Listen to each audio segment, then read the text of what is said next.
There we go. We in there. We all the way This in is there. a special episode. Hey. Y'all usually don't have to get to see me like this in the chair. It's your turn. Yeah, it's my turn. It's my turn. So let me introduce. This is Jill, and Jill is she's coming from Atlanta. She's not originally from there. Man, I don't know why, but I'm gonna let you introduce her. Introduce myself? Yeah. I am Jill, also known as Jillism, also known as Mom. No, I'm kidding. I am actually from, I was actually originally born in a small town in Florida named Pahokee. It's called the Muck. Yeah. And, but I was raised in Orlando, but I also lived in Syracuse for a little bit too, so. New York. But yeah, like equally, Pahokee 6 years, Syracuse 6 years, Orlando 6 years of like my whole, like from 1 to 18. Oh, okay. So when people ask me like, where are you from? Pahokee, Syracuse, Orlando. But I spent most of my years in Orlando. Yeah. But now I'm in Atlanta. I'm in Atlanta. All right. So tell me, who is Jill? Who is Jill and Oh my God, who am I? I don't know. I'm a mom. I'm a mom of 4. I have been in the beauty industry for over 20 years. My son is 22, so 23 years actually. And I've pretty much done a little bit of everything in the industry. Starting off as a makeup artist, as most people do. I end up getting my license, cosmetology license, but instead of working in a salon, I began working on the business side of the beauty industry. I worked in the department stores for different makeup lines and managed those. I worked for Disney as well for 5 years as a cosmetologist. I also taught my esthetician course. I was an esthetician instructor at a cosmetology school for about 6 months part-time. I've done a little bit of everything, but right now my life totally changed into this fun and exciting adventure. It's been an interesting journey. So, this is what I'm doing now for, a living. And I love it and I enjoy it.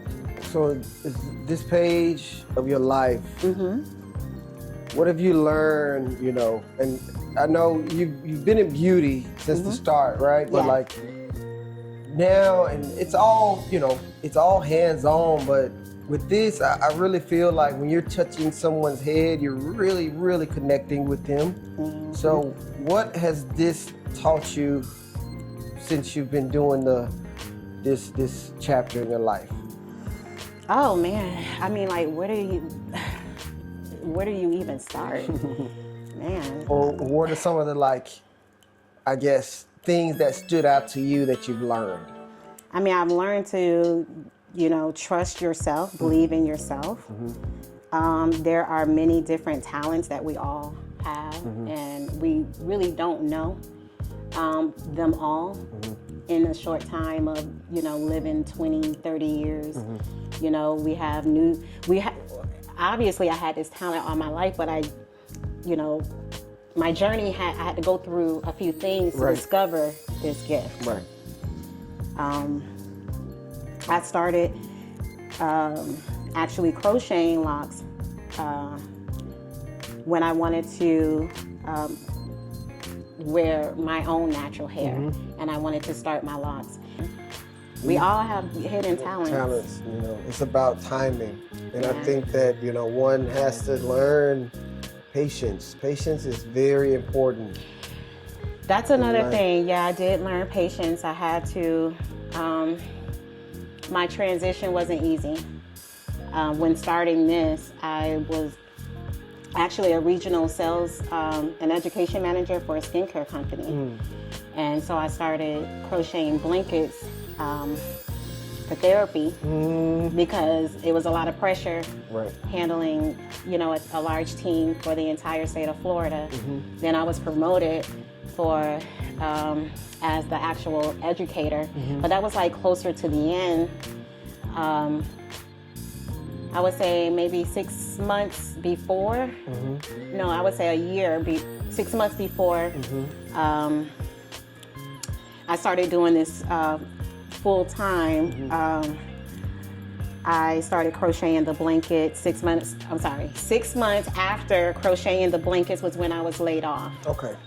That's when I was laid off, and it wasn't anything bad. It was actually a good move for the business because right before I was shortly after I was laid off, COVID hit. Oh, okay. So it was a good move for, the company to pull their products from the stores that they were in. We were inside like the Ulta, Sephora. Well, I didn't have the Sephora account, but I handled all the Ulta accounts for our brand.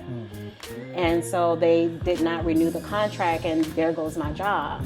So now it's like, what are you gonna do? And, I'm a divorced, woman with 4 children. And I was making, decent money. So it's like, ooh, how can I'm going to have to replace that. Right. With something. But luckily, I said, I have a degree. I have my license. I have a really good resume in the beauty industry. So I wanted to give myself a year to try this out, to see what comes out of it. If it doesn't work, then I'll just go back to corporate America.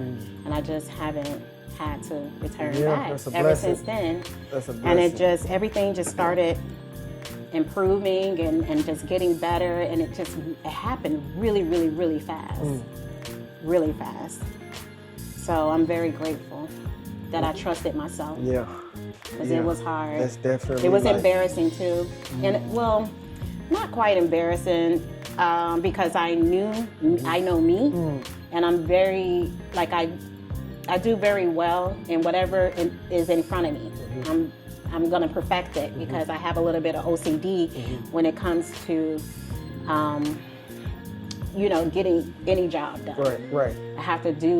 I'm gonna always give my best, and I have to make sure it's perfect. So I knew I would do well, but on the outside, it didn't look.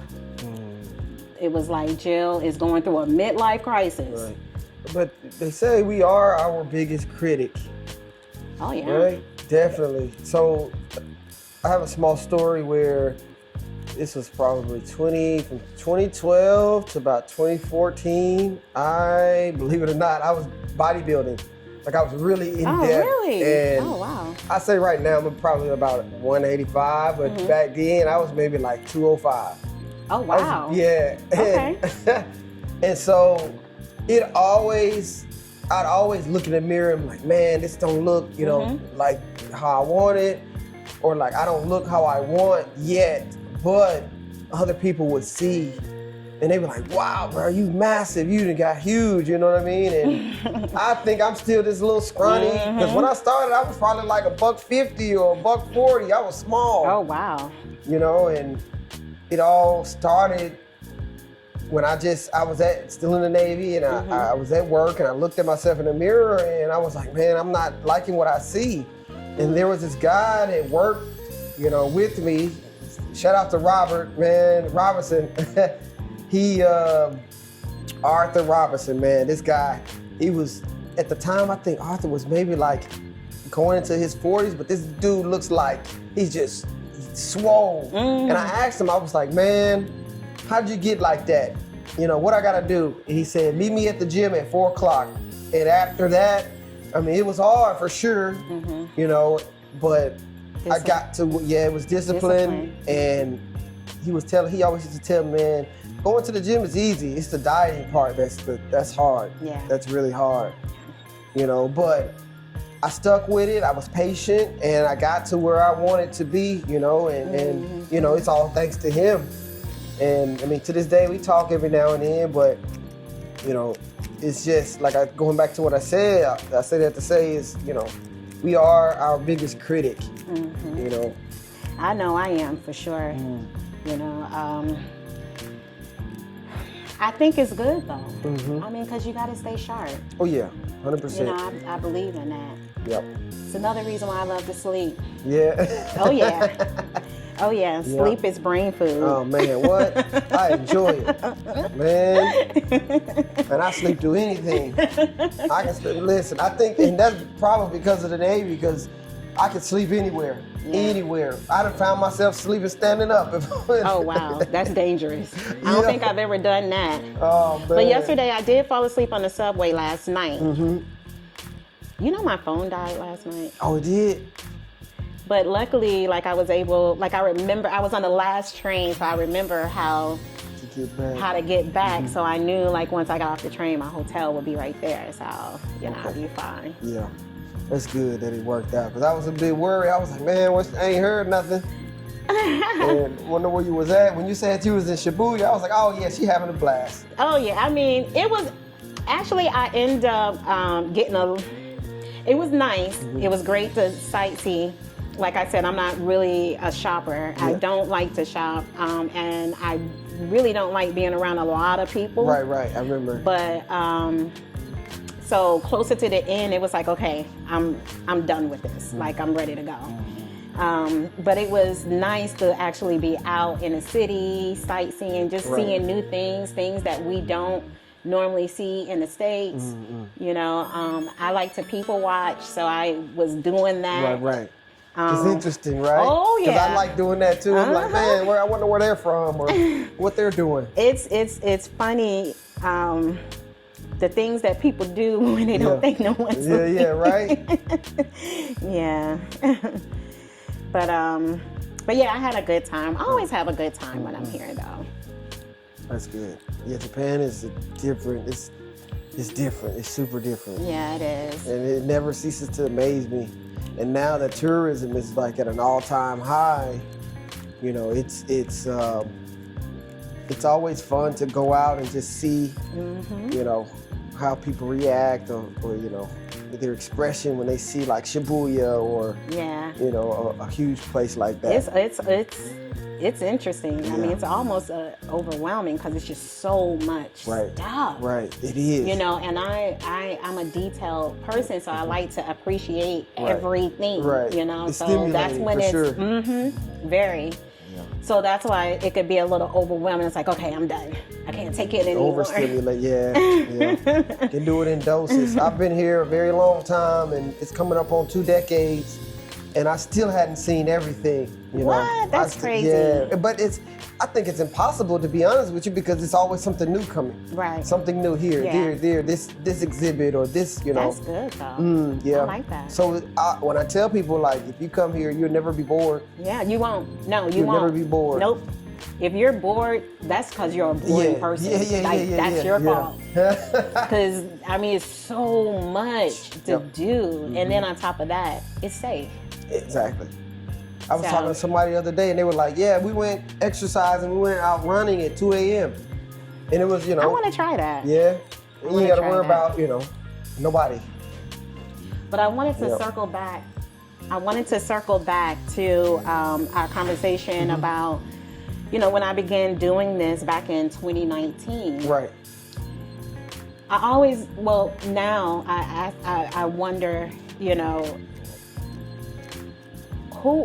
it's not even, you know, no, I'll just say it.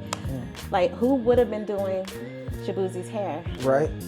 If I wasn't preparing myself at that time. Right. So it's all like this a preparation. Is meant for you. Yeah. It was a call. Yep. Yeah. Because the way that it happened, like I saw the vision and I felt good about it.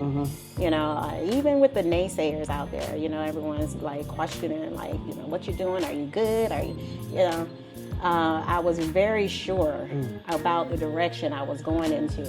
And I knew that I was getting ready to, you know, shake some things up with my life, make some changes. So I had to change the way that I eat.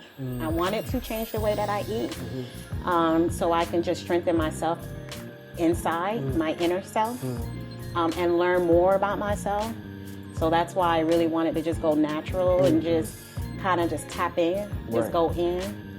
And then, you know, 2019 was when my life changed, and it's just been just going up, ever since. Yep. I mean, keep going. Yep. So, and my question is like, how far do you go? Right. How far? Like, when is enough? But there is an assignment, and I just got to be obedient to the call and do, what I was called to do. Yep.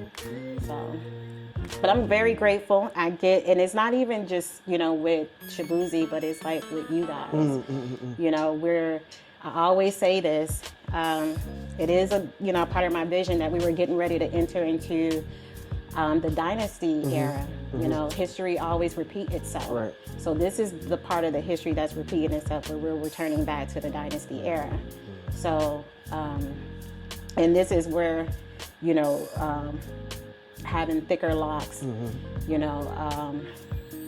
it's giving you strength, it's giving you confidence, it feels different when you really combine your locks. Yeah. And a lot of people, they tell me how they feel. I don't know about you. I know with me, I wish I did this long time ago. Because it just does something to me. Like I just feel so sure about myself. And then on top of that, I mean, the style itself is just very majestic. So when people see it, they're in awe. Yep. Like, and since that, they are in literal awe. That was, what was that, October when you came last year, right? So it hadn't been quite a year, but since I've had this new look, I've had so many people like, wow, I really like it. This is dope, And I love that for you guys because it's about time. Right. You know what I mean? I can't think of any other word other than majestic. It makes you look majestic. Right. You and me. Right. Who are the kings and the queens? You're looking at them. Right. This is what it looks like. I'm so glad I found you. Oh. So glad. Thanks to Aaron. Yes. Aaron. And he's all the way in Dubai, I think. Qatar. Qatar, yeah. So Aaron. Thanks, Aaron. Yeah, thanks, Aaron. When you see this, I'm sure he'll see it. But yes, but everything is, it's divine. It's, it's destined. So, you just got to trust the journey. Right. Trust the journey.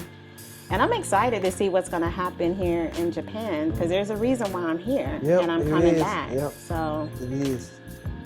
I think it's definitely going to, the ball will get rolling. It's going to be a lot of people, and I'm trying to be at the forefront of letting people know, like, all right, this is, this style it's here to stay, right? Oh, it's not going anywhere. You know what I mean? So and the reason why it's not going anywhere because it really is very healthy for your hair. So when you're combining your locks the proper way, they're actually going to thicken up, and they're going to actually grow faster. So you get to see, the full potential of how, your hair, or you'll get to see the full potential of how good your hair could actually be. Right. So, it's not going anywhere no time soon. No time soon. No. Well, Jill, I really appreciate you. And to all, I'll put her information in the description, so y'all go check her out. Aw, thank you. Yeah, of course. And that's been another episode of Chopping It Up Raw. I'm your host, Abdul. Until next time, Born Cuss Forever.